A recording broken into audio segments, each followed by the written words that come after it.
You're moving into Stanford. 3 suitcases, a duffel bag, and the kind of nervous excitement that makes your palms sweat through the cardboard. You're standing in the doorway of Wilbur Hall, room 308, and the first thing you notice is that your roommate has already unpacked. Books alphabetized on the shelf, a small philodendron on the windowsill, a whiteboard already covered in equations you don't recognize. He stands up, smiles, shakes your hand. His name is Daniel. He's from a town you've never heard of in Romania, and he tells you, almost shyly, that he placed second in the International Math Olympiad last summer. Then he asks what you're planning to study. Like, that's a normal sentence.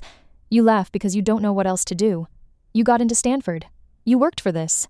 4 years of perfect grades. Summers buried in research labs. Essays rewritten until your laptop overheated. You belong here. You earned this. And then Daniel pulls a worn copy of Rudin's Principles of Mathematical Analysis off his desk and starts reading it for fun. 110, 250, Section 2, The Turning Point. The first week, you tell yourself it's fine. Everyone here is brilliant. That's the whole point of Stanford. You sit in CS 106B. You take notes. You stay after for office hours. You join a study group in the lounge that smells faintly of microwave popcorn. Things are normal. Things are manageable. Then, on Friday, you hand in your first problem set. You spent 12 hours on it. You walked through every proof twice. You were proud of yourself.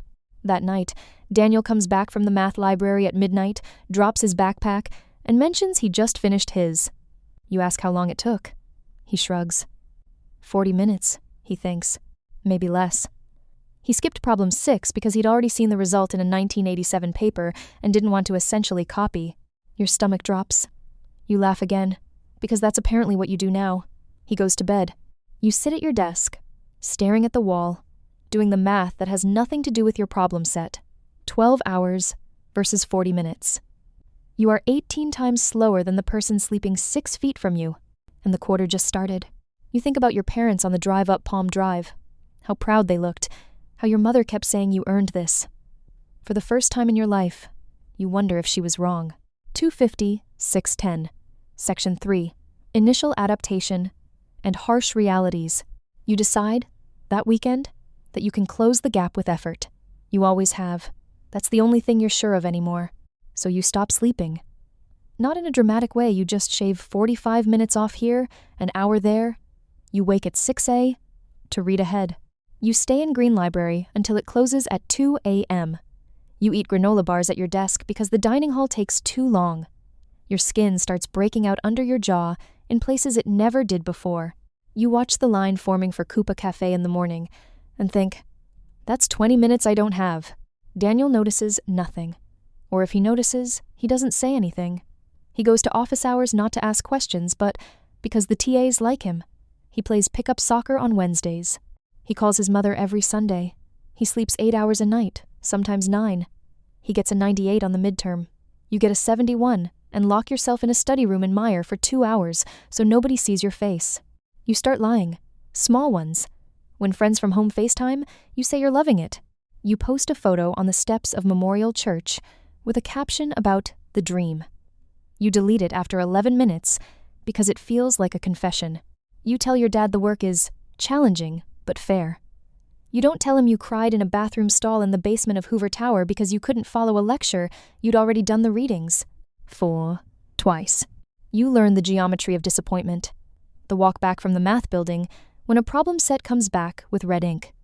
The specific weight a backpack has when it carries a graded exam you don't want to open. The way the campus looks beautiful in a way that feels personal, like the palm trees and the sandstone arches, are gloating. Everyone around you seems to be thriving. The girl across the hall got a Goldman Sachs sophomore internship. The guy from your dorm meeting started a stealth mode AI company.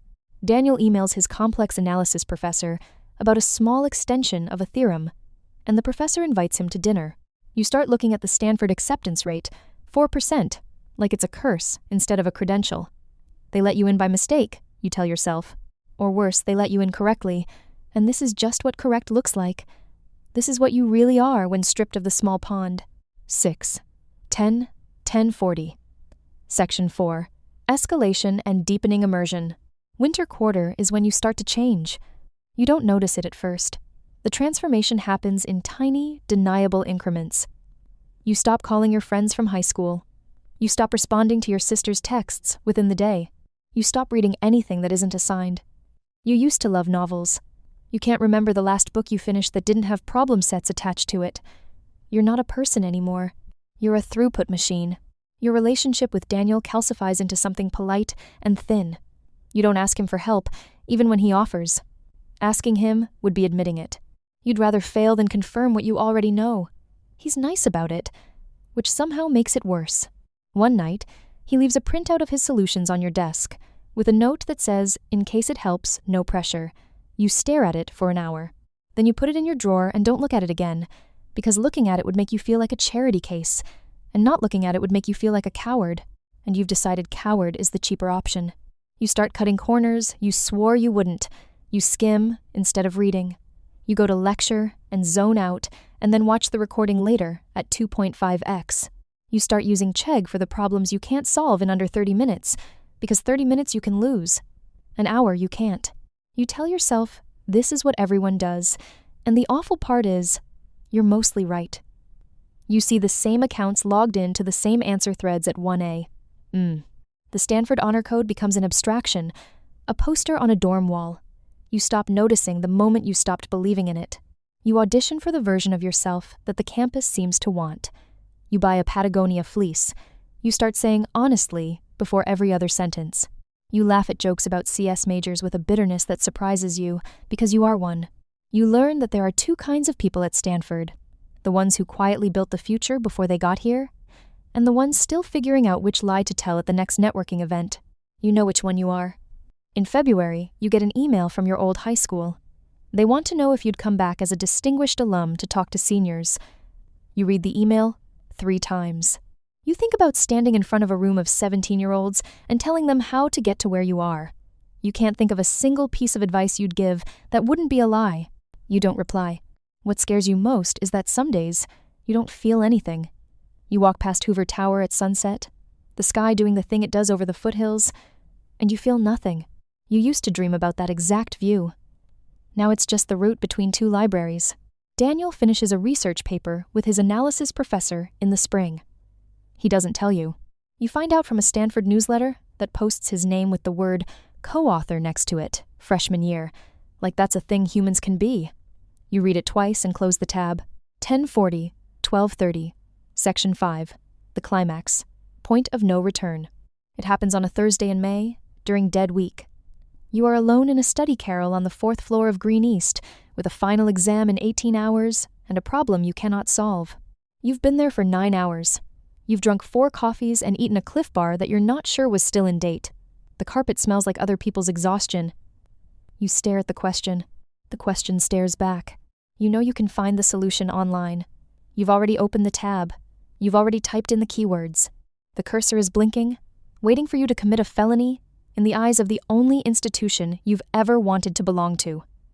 You think about the honor code. You think about your parents.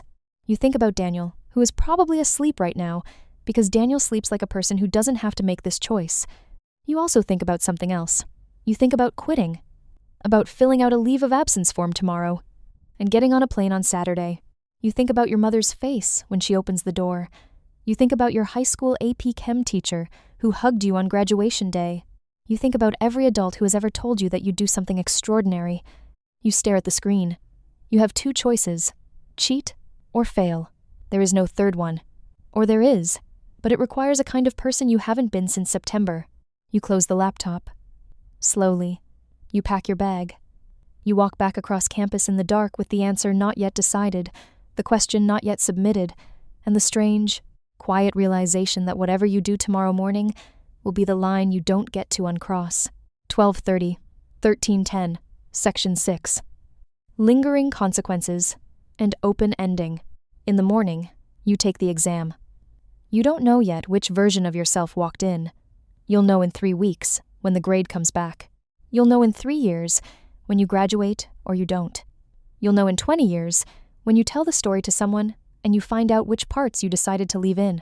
Daniel sees you on the way out of the exam. He smiles. He asks how it went. You say fine. He asks if you want to grab lunch. You say yes. You walk together past the palm trees and the sandstone arches, and you laugh at something he says. and the campus does the thing it does in the late spring, and you almost feel like a person again. This is home.